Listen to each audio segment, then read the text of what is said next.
Today we're talking about valuations in the residential development market and how they're being impacted by the current funding environment. We have here today industry veteran Robert Wilson, MD of Ray White Valuations. Robert, welcome to the Ray White family. You and I have known each other a long time. It's great to have you on board. Tell us a little bit about your valuation business. Thanks, Jeff. We're a team of 20 valuers specialising in commercial valuations. We've got teams specialising in residential development, going concern and general commercial. I know you and the industry knows you as a specialist in residential development valuations. We've had an amazing last 8 years in this industry, in this market, from some very high highs to what I see is now a normal market. How are you finding the market at the moment? I agree, Jeff. I think we're coming from a very, very high, equivalent to, I guess, some might consider like a gold rush kind of environment to back to normal marketing conditions. Obviously things a lot softer. We've had lots of influences from outside, such as government regulatory environments, pressures on banks, foreign investment, that kind of thing. With the current funding environment, how is that changing your business and the flow of the valuation process? So, Jeff, we're seeing a lot of developers having to look for alternate funding from moving away from the major four banks.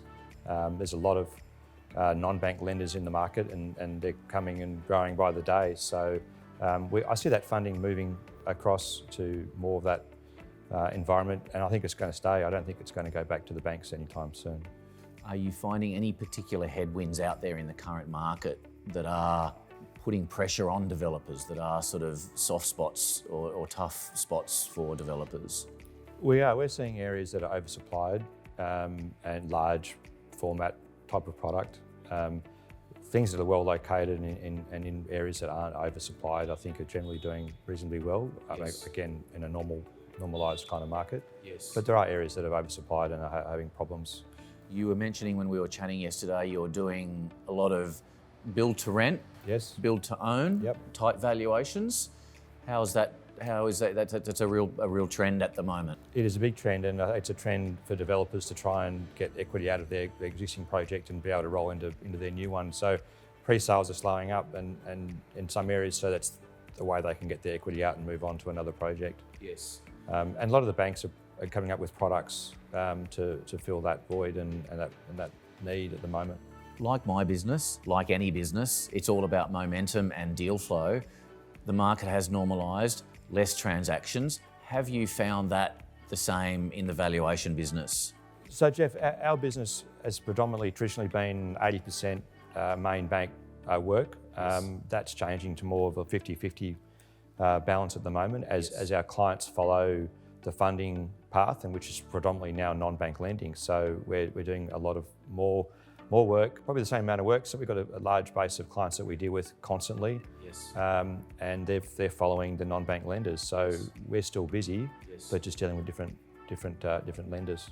There's talk in the market at the moment that we're coming up the other side.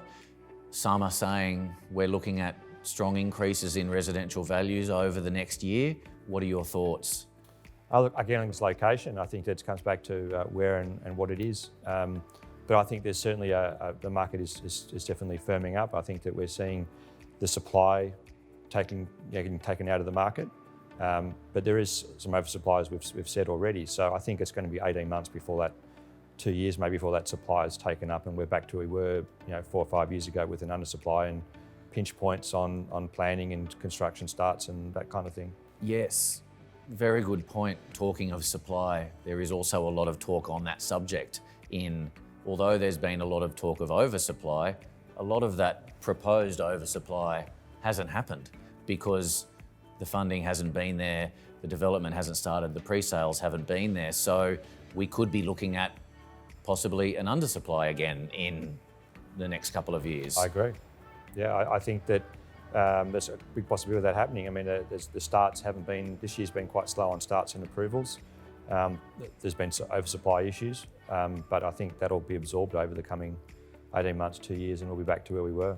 Are you finding your development clients are still feeling like holding off launching projects in terms of residential apartments in Sydney Metro, or Are they happy to launch at the moment? I think some are happy to launch, others are happy to sit back and just wait and see it out. We've got a lot of clients that are interested in looking at purchasing, acquiring new sites, but Yes. there's just not the depth of the market there. Yes. So there is people obviously biding their time and prepared to make that next move, but the market's just not there at this point.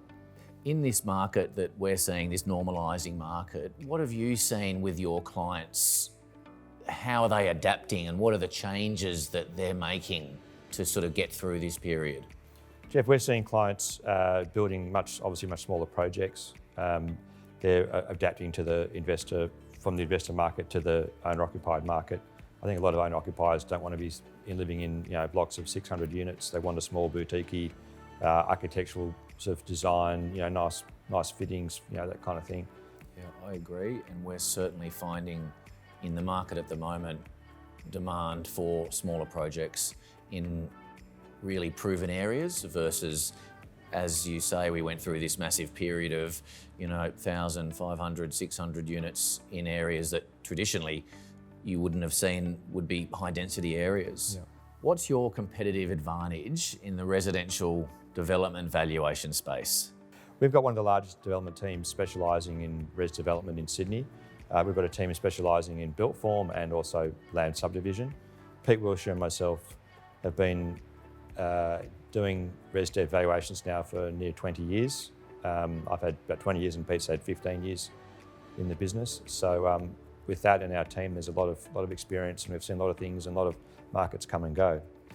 How does your relationship with your clients come into play in the business that you do? I overheard Pete saying yesterday part of his process is we sit down and we can talk about the initial numbers before the final valuation is done. Talk us through that process and how important is that relationship process of talking through the numbers before the final valuation is signed off? We like being collaborative. We're not always going to agree on final numbers with some of our clients. That always is just part of the valuer-client relationship, particularly if it's a mortgage valuation. We've got our view and they might have their view, but we do like being collaborative. What makes your life easy as a valuer? Jeff, probably the most important thing for us is getting all the information at one point rather than being drip-fed. Plans, DAs, pre-sales, contracts over the period that you're doing the valuation. It'd be nice to get a nice pack, everything together. Here you go, Mr. Valuer. Away you go. Efficiency. Efficiency, that's right. What do you think works well in a development at the moment? Jeff, obviously, successful developments are predominantly owner-occupied at the moment, so we're seeing projects with good amenity, good fixtures and fittings, work-life balance kind of considerations such as study nooks and those kind of things. Yes.